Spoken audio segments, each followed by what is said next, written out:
Hi, welcome to the Market Alert for Monday the 21st of March 2016. Slightly different format this morning for the Market Alert. I want to focus on the background of what's going on, just to give you a heads up, and there's a reason for that, and that is this will be the last Market Alert until a week on Tuesday or Wednesday. I've not had a holiday for 5 years or more, and therefore I will be disappearing for this week, and I'll come to the economic news items shortly. I don't think we're going to get too much grief this week in my absence, but I think the week after we will start to see things fall apart, and that's why I want to start this morning with the implied volatility. You can see yesterday 1139, so this is dropping nicely. You can see yesterday it actually fell out of bed, quite a drop down there, heading back towards the lows. So the current level is 1139, and if we look back to the top right here, we can see that the low was at 1045 on the 17th of July, and we all know what happened a month later. The stock market had a flash crash, dropped down 1,000 points, and that's the low that's still in place. And the Dow is the only one not to actually, well, the Dow and the Nasdaq are the only two stock markets not to break those two lows. Let me just show you what I'm referring to so that you've got some idea. So this is the top of the market in July when the implied volatility went down to 10.45, and then we saw what happened within the month. We had the start of what is the bear market. We see the market rallying back, and the same picture here, but now we're actually struggling. You see the market going up on fresh air there as well, but more on that in just a moment. So the low is 1045, and I think we're actually going to breach this. The all-time low in this, by the way, is about 9.75 if I recall. I do have it written down somewhere. Unfortunately, this only goes back just a year, which is a shame. You can't get this back any further. It says there just 1 year. And when we get down into these lows, it's basically we see the market, the underlying market that is, move sharply lower. And if you go back to July here, you can see where we got down to 10.45. You see that big drop off. We're seeing that same thing again, and then we saw what happened. The underlying market actually move sharply lower. So this is why I'm giving you the background. Keep an eye on this during the next week, and the reason I don't think we're going to see the markets fall apart next week is that I've just selected the US economic news items for next week, and there's no real news, and that's of course because the markets will be closed on Friday anyway, because we're running into the Easter weekend, Good Friday. And the run up to it, there's not a lot of economic news. Existing home sales, crude oil inventories is probably going to be the one. That's an interesting thing that's moving the market at the moment as well. Bullard's being dragged out again to actually speak, but other than that, there's no real news. But if we go to the following week, you can see it really starts to pick up a lot.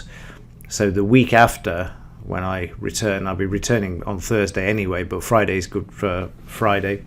The week after, we'll be seeing a lot more carnage in the market, because this market can't levitate for much longer. As we see here, the market's going up on fresh air. We went through the target yesterday of 17,408, whatever. I suspect my gut instinct is they're going to try and get this market up to 18,000 would be my sort of 20 years plus of experience. That's what they're trying to do here.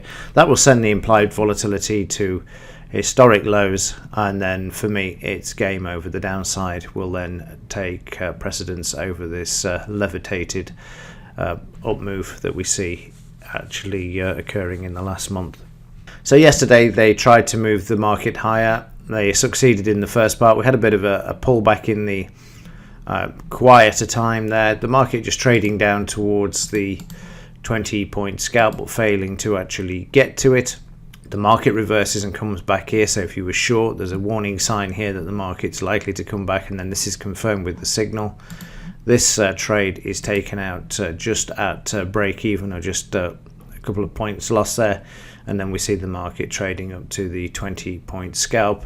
It drives through but then fails to make any sort of progress until later on in the session, where we see the market then trading back up to the 17,600, making a new high for several months. The sell signal there, again, as I said, in Thursday's and Friday's market alert, the sell signals haven't been working.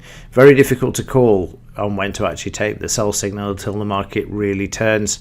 But then again, you don't want to miss the opportunity either. So it's always quite a difficult one to actually see where the market's changing. But if you look back here, you can see again the short failing, and the long actually winning. But that's going to change. And it's going to change shortly too as well. But you will get situations where the market will actually pull back more than the 20-point scalp, and that will be a good indication that the market's starting to get weaker as well. So watch for short signals that actually trade back and go through the scalp before bouncing back and then moving higher, like we saw in the pre-market session during Thursday's session.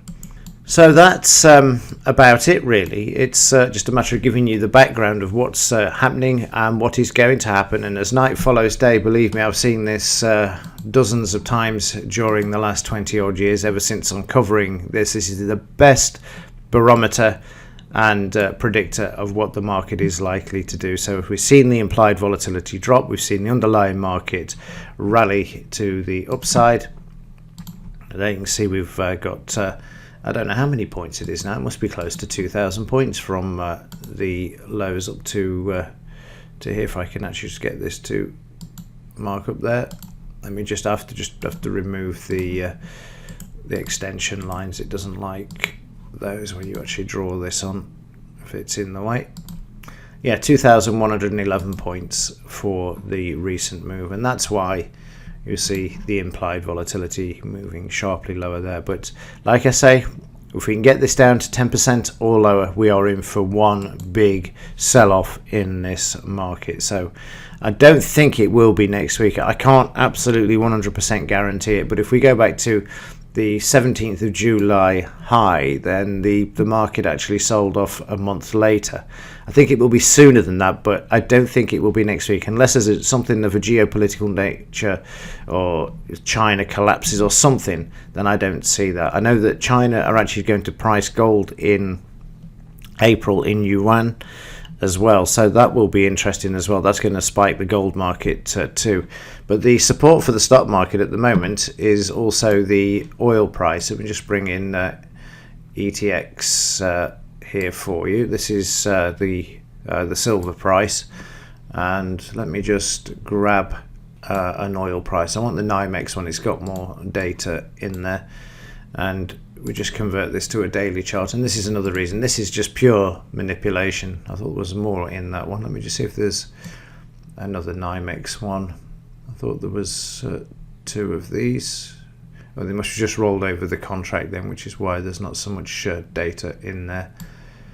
So we can see that during the last few weeks that the oil price has just been rigged, manipulated, and moved to the upside. There is a massive surplus. There is oil stacked in tankers in the quaysides. So why this is going up is only for the one reason that I've mentioned before, and that's purely and simply because of the fracking debt that the banks are holding. So all of this lot's going to unravel shortly, and as I've said before, and I'll finish on it, and that's because the implied volatility is heading down to those record lows. It breeds complacency. Everybody thinks everything is fine, and then before you know it, something comes out of the blue and the whole thing starts to fall apart. It does it every single time without fail. Right, that's it from me. I will see you a week on Tuesday or Wednesday, depending on what the markets do during the holiday weekend. Other than that, I'll probably report in anyway. I'll certainly be watching the markets whilst away, and if there's anything, I will report in. Right, that's it. Thanks for watching. Have a great weekend, and see you in the next one.